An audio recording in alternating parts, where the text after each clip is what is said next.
안녕하세요 여러분, 나이타입니다. 이번 영상은 제 일본 생활의 경험을 통해 일본 여행을 와서 일본인과의 인연을 만들 수 있는 꿀팁에 대해서 말씀드려보고자 합니다. 2025년 새해가 밝았습니다. 시청자분들 중에서는 새해 소원으로 새로운 인연과의 시작을 목표로 세운 분들도 어느 정도 계실 것으로 생각되는데요. 최근에 한국의 인터넷 커뮤니티들에 올라오는 글을 보면 한국 남자분들이 국제연애나 결혼에 대해서 긍정적으로 생각하고 날이 갈수록 점점 더 많은 관심을 가지고 있다고 느꼈습니다. 그 중에서도 특히 한국과 거리나 문화가 가깝다고 생각되는 일본에 대해서도 많이 생각하고 계신 것으로 보이는데요. 시작하기 전에 가장 먼저 여러분들께 말씀드릴 내용은, 저도 일본인 여자친구를 만나서 2-3년 정도 연애를 하고 결혼을 해서 지금은 아이도 낳고 일본에 정착해서 행복하게 살고 있지만, 국제연애라는 것은 사실 완전히 다른 세상에 살고 있는 외계인과의 결혼이라고 봐도 될 정도로 서로가 가지고 있는 가치관을 맞춰 나가는 게 어렵습니다. 저랑 아내는 연애 때부터 싸우기도 많이 하고 서로를 이해하기 위해 수많은 대화를 하면서 노력하고 이해하면서 여기까지 올 수 있었는데요. 지금 생각해보면 그런 소중한 기간이 있었기에 국제 부부만이 가질 수 있는 케미가 생겼고 국제 결혼을 해서 좋았다고 생각합니다. 지금은 여러분들에게도 국제 연애 및 국제 결혼을 추천을 하고 싶어서 이런 영상을 만들게 되었습니다.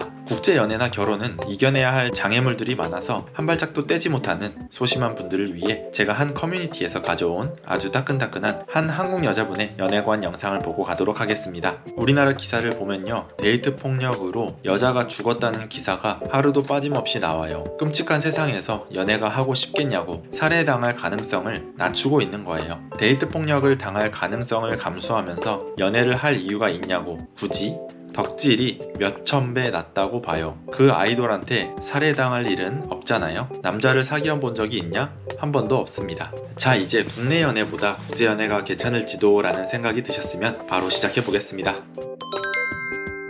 제 처제가 지금 사회인 3년차로 24살인데요. 처제랑 만날 때면 제가 처제에게 요새 연애는 쉬고 있냐? 결혼할 남자가 생기면 나한테 꼭 미리 소개해줘야 한다 하며 아주 한국인 형부 노릇을 톡톡히 하고 있는데요. 제가 이렇게 눈치 없이 연애에 대한 이야기를 하면 처제는 항상 남자를 만날 기회가 없다고 얘기합니다. 그렇다고 처제가 못생겼냐? 그것도 아닙니다. 얼굴도 작고 제 아내랑 다르게 키도 크고 날씬하고 운동신경도 좋고 성격도 좋아서 친구들도 많고 기타나 드럼, 피아노도 칠 줄 알 정도로 다재다능하고 회사도 여러분들도 알만한 대기업에 다니고 있는데요. 그런 처제도 남자를 만날 기회가 전혀 없다고 합니다. 그래서 제 처제의 일상생활을 기준으로 일본 여자들에게 언제, 어디에서, 어느 타이밍에 말을 걸면 좋을지에 대해서 생각해 보았습니다. 먼저 언제 일본 여행을 가면 좋을지에 대해서 말씀드려 보겠습니다. 일본은 3월에 신학기가 시작되는 한국과는 다르게 신학기 및 신입사원의 입사가 4월에 시작합니다. 그렇기에 3월부터 4월까지는 신학기 준비 및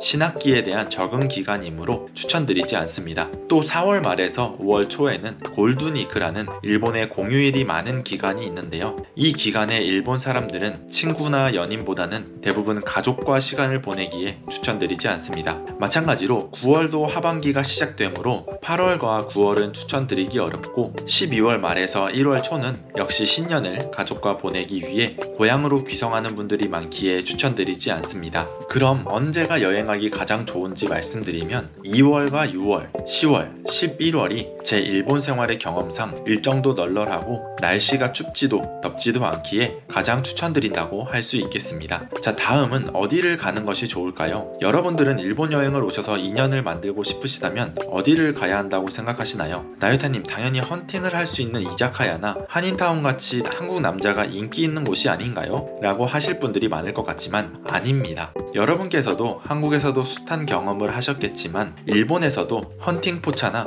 한인타운 같은 곳에서는 그렇고 그런 인연을 만날 가능성이 높습니다. 특히 한인타운에서 한국 남자를 만나러 온 일본 여자들은 평범하지 않을 가능성이 높기 때문에 주의가 필요합니다. 제가 추천드리는 곳은 신주쿠나 시부야 같은 관광지 중에서도 완전한 도심이 아닌, 도심에서는 멀리 떨어져 있지는 않지만 정말 로컬 사람들만 살고 있을 만한 급행 열차가 멈추지 않는 역을 추천드립니다. 제 처제의 솔로 라이프를 예로 들면 지금은 도쿄에서 혼자 살고 있지만 작년 여름까지만 해도 사이타마에서 살고 있었는데요. 평일에는 회사에서 끝나면 집에 바로 돌아오지만 쉬는 날이나 주말에는 아침이나 점심쯤 나가서 동네에 있는 스타벅스에 가서 공부를 하거나 음악을 듣거나 유튜브 영상을 보거나 하는데요. 작년에 처제한테 일본 유튜브 채널에 사용할 일러스트 관련해서 부탁할 게 있어서 잠깐 처제가 있는 동네 스타벅스를 간 적이 있는데 여자 혼자 와서 있는 분들이 정말 많았던 기억이 있습니다. 또 지금 제가 사는 지역에 체인점이 아닌 개인 카페에 가끔 영상을 편집하러 갈 때에도 여자분들이 많았기에 이런 동네 카페에서 인연을 찾는 것도 좋다고 생각합니다. 또 작년에 업로드한 영상에서도 몇 번 말씀드렸지만 동네에 있는 체인점이 아닌 개인이 운영하는 이자카야도 저 개인적으로는 어느 정도 추천드리는데요. 제 처제도 가끔 주말 늦지 않은 저녁 시간에 혼자 동네 이자카야에 가서 점장과 점원들과 술 마시러 온 손님들이랑 마시면서 이야기하고 가끔 연락처도 교환하고 건전하게 논다고 하더라고요. 마지막으로 꿀팁을 몇 가지 말씀드리고 영상을 마무리하도록 하겠습니다. 일단 첫 번째로 대중교통에서는 말을 걸면 안 됩니다. 일본에서는 버스나 전철 안에서는 정숙하는 것이 매너이기에 이곳에서 말을 걸면 무시당할 가능성이 높습니다. 두 번째로는 무조건 일본어로 말을 걸어야 합니다. 일본 사람들은 대부분 영어에 대한 알러지가 있기에 영어로 말을 걸면 상대방이 그 자리를 피할 가능성이 높습니다. 마지막으로는 일본에서는 전화번호를 물어보지 않는 것이 좋습니다. 일본 사람들은 대부분 연락처를 교환할 때 라인을 교환하는데요. 라인을 교환하게 되면 상대방의 연락을 쉽게 무시할 수 있기에 일본에서는 라인을 부담 없이 교환하는 경우가 많다고 생각합니다. 이번 영상은 여기까지입니다. 나유타님 근데 어느 지역을 가야 할지 전혀 감이 안 잡혀요 라고 하실 구독자님들이 많으실 것 같은데요. 매월 1,000원에 나유타 채널 멤버십을 가입하시면 제가 추천드리는 도쿄 주변의 추천 로컬 지역을 다음 주부터 멤버십 영상으로 하나씩 소개드리도록 하겠습니다. 그럼 이번 영상도 끝까지 시청해주셔서 감사드리며 만약 여러분들의 경험이나 의견이 있으시다면 댓글로 알려주시면 대단히 감사드리겠습니다. 제 영상이 도움이 되셨다면 구독과 좋아요를 꼭 부탁드리며 다음 영상도 기대해주세요. 마타네.